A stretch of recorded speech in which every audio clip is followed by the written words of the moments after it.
ஸ்தோத்திரம். கர்த்தருடைய பரிசுத்தமுள்ள நாமம் மகிமைப்படுவதாக. கர்த்தர் செய்த சகல உபகாரங்களுக்காக தேவனை ஸ்தோத்திரிப்போம். விசேஷமாக இந்த நாளில் நல்ல ஒரு நல்ல செய்தியும் நல்ல ஒரு சத்தியத்தையும் கேட்க போகிறோம். மாத்திரமல்ல, ஒரு சாட்சியை நாம் கேட்க போகிறோம். சாட்சிக்கு முன்பாக தேவனுடைய பிள்ளைகளாக நாம் இயேசு கிறிஸ்து நம் மத்தியில் ஜீவிக்கிறார் என்பதற்கு அடையாளமாக இந்த நாளில் ஒரு சாட்சியை கேட்க போகிறோம். ஒருவேளை இன்றைக்கு இந்த யூடியூப் மூலமாகவும் மற்ற எல்லாரும் கேட்கிற பார்க்கிற யாவருக்கும் வாழ்த்துக்கள். இயேசு கிறிஸ்து மெய்யாகவே நம் மத்தியில் உலாவுகிறார். நீங்கள் எந்த நேரத்தில் கூப்பிட்டாலும் அவர் கேட்கிறவராக இருக்கிறார். ஆபத்தில் அவர் நமக்கு ஜெபத்தை கேட்கிறவர். மேகம் போன்ற இத்தனத்திலான சாட்சிகள் இருக்க பாரமான யாவற்றையும் உதறி தள்ளிவிட்டு என்ற வேத வசனப்படி நாம் உதறி தள்ளிவிட வேண்டும். மாத்திரமல்ல, ஏழைகளையும் திக்கற்றவனையும் விசாரிக்கிற ஆண்டவர். இந்த நாளில் நம் மத்தியில் அருமையான குடும்பம் கர்த்தருக்கு முன்பாக ஒரு நல்ல ஒரு சாட்சியை சொல்ல நம்ம கேட்க போகிறோம்.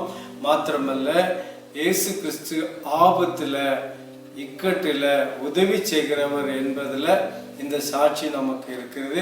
ஆகவே அருமையான ஒரு குடும்பத்தார் இப்பொழுது கர்த்தருடைய சாட்சியை சொல்ல போகிறாங்க.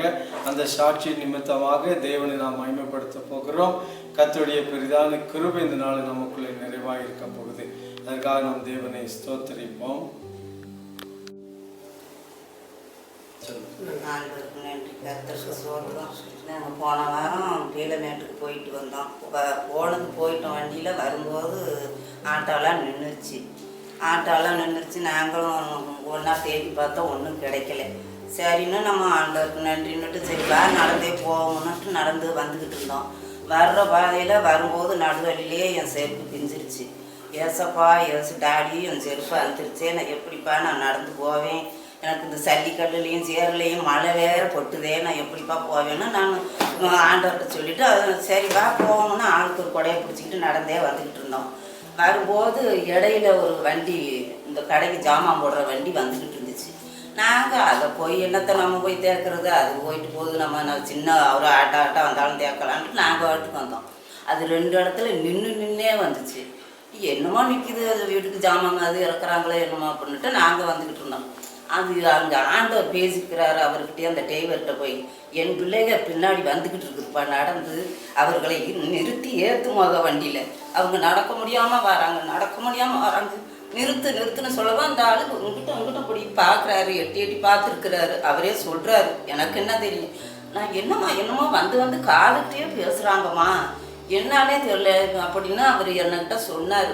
நாங்கள் என்னான்னு தெரில, எனக்கு இன்னும் காலையிலே வந்து பேசுகிறாங்க, ஆளை காணாமே அப்படின்ட்டு நான் பாட்டுக்கு திருப்பி வண்டி எடுத்தேம்மா. வண்டியும் வரமாட்டேங்குது, மெதுவாக ஓட்டிக்கிட்டு 2வது இடத்துல வந்து நின்றுச்சு. அப்போவும் நாங்கள் ஒதுங்கிட்டு வந்துட்டோம். என்னம்மா அது வண்டி வந்து ஜாமான் இறக்குவாங்களாட்டுக்குன்னே நாங்கள் 2 பேரும் நடந்து வந்துக்கிட்டே பேசிக்கிட்டு வரோம். சீக்கிரம் மழை வேற வருதே அப்படின்ட்டு. அப்புறம் 3வது இடத்துல வந்து ஒரே தான், நீ இறங்குப்பா வண்டி ஆஃப் ஆகி போச்சான். கொஞ்சம் கூட நடந்து வர முடியல, வண்டி நகலையில் அங்கனே ஆஃப் ஆகி போயிடுச்சு. அப்புறம் ஆஃப் ஆயிரவும் அவர் இறங்குன்னு சொல்லியிருக்கிறாங்க. அவர் காதுக்கு விழுந்தது வார்த்தை, இறங்கி வந்து பாருப்பா அப்படிங்க. இறங்கி வந்து அப்படி வந்து இப்படி வரும்போது நாங்கள் இப்படி இந்த சைடு நடந்து வந்துக்கிட்டு இருந்தோம். ஏம்மா நீங்கள் தானாம்மா, என்னம்மா என்னை இங்கே போய் பேசுகிறாங்கம்மா, யாரோ இறங்கி வந்து பாரு என் பிள்ளைங்க 2 பேர் நடந்து வராங்க, வண்டியில் ஏற்றி உட்கார சொல்கிறாங்க, ஆளை காணாம்மா ஒருத்தரும். நான் என்னம்மா நீங்கள் தான் நான் வந்துக்கிட்டு இருக்கிறேன், வாங்கம்மா வந்து உட்காரமா, என் வண்டியே ஆஃப் ஆகி போயிடுச்சு, நான் எப்படி எடுக்கிறதுன்னு தெரியல, அது எதுவும் இருப்பாரோ என்னான்னு தெரியல, நீங்கள் உட்காருங்க பார்ப்போம் அப்படின்னு சொன்னார். நாங்கள் போய் இப்போ கொடையெல்லாம் மடக்கி உள்ளே வச்சுட்டு உட்காருங்கம்மா, அது தண்ணி ஒழுங்குனா ஒழிட்டு போகுது கொடையிலன்னுட்டு நான் சரின்னா அந்த பக்கத்து அவர் டிரைவர் வரோம், நான் இந்த பக்கம் உட்காந்து டோரை சாத்திட்டு வந்தோம். வரும்போது அது பாட்டுக்கு சர்வசாதாரணமாக வண்டி எடுத்துருச்சு. ஏசப்பாவும் கூடவே வந்திருக்கிறாரு. வண்டி அது பாட்டுக்கு சர்வசாதாரணம். என்னம்மா ஆச்சரியமாக இருக்குது, நானும் தள்ளி ஓட்டிகிட்டு வந்த மாதிரி வந்து 2 இடத்துல நின்று 3வது இடத்துல சுத்தமாக ஆஃப் ஆயிடுச்சு. அப்போ தானே நீ இறங்குவே அப்படின்னு என் பிள்ளைகளை ஏற்றி உட்கார வை. சர்வசாதாரணமாக வண்டி போயிடுச்சு. உங்கள் வீடு எங்கனமான்னு கேட்டாங்க. எங்கள் வீடு செங்காலியப்ப நகரில் இருக்குதுங்க அப்படின்னு. அப்புறம் அங்கேயே கொண்டாந்து வீட்லேயே இறக்கி விட்டு போனார். நான் ஜெபம் பண்ணி விட்டு அந்த வண்டிக்கு நல்லபடியாக போக்குலையும் வரத்துலையும் பின்பறம் வலது பக்கம் இடது பக்கம் உனக்கு காவலோடு இருக்கணும்ப்பா. அந்த வண்டியை ஆசீர்வதி, இந்த வாகனத்தை ஆசீர்வதிச்சு கொண்டாந்ததுக்கு நன்றி ராஜா, எங்களை ஏற்றி கொண்டாந்ததுக்கு நன்றி, நீங்கள் போய் பேசியிருக்கிறியப்பா அப்படின்னு எனக்கு ரொம்ப அழுகையும் அங்காரமாக அந்த வண்டியில் சேவம் பண்ணி விட்டுட்டு வந்தேன். தேவனோட அற்புதம் அதிசயத்தை நான் கீழ்ப்படுத்தி நான் நன்றியோடு சொல்லி முடிக்கிறேன்.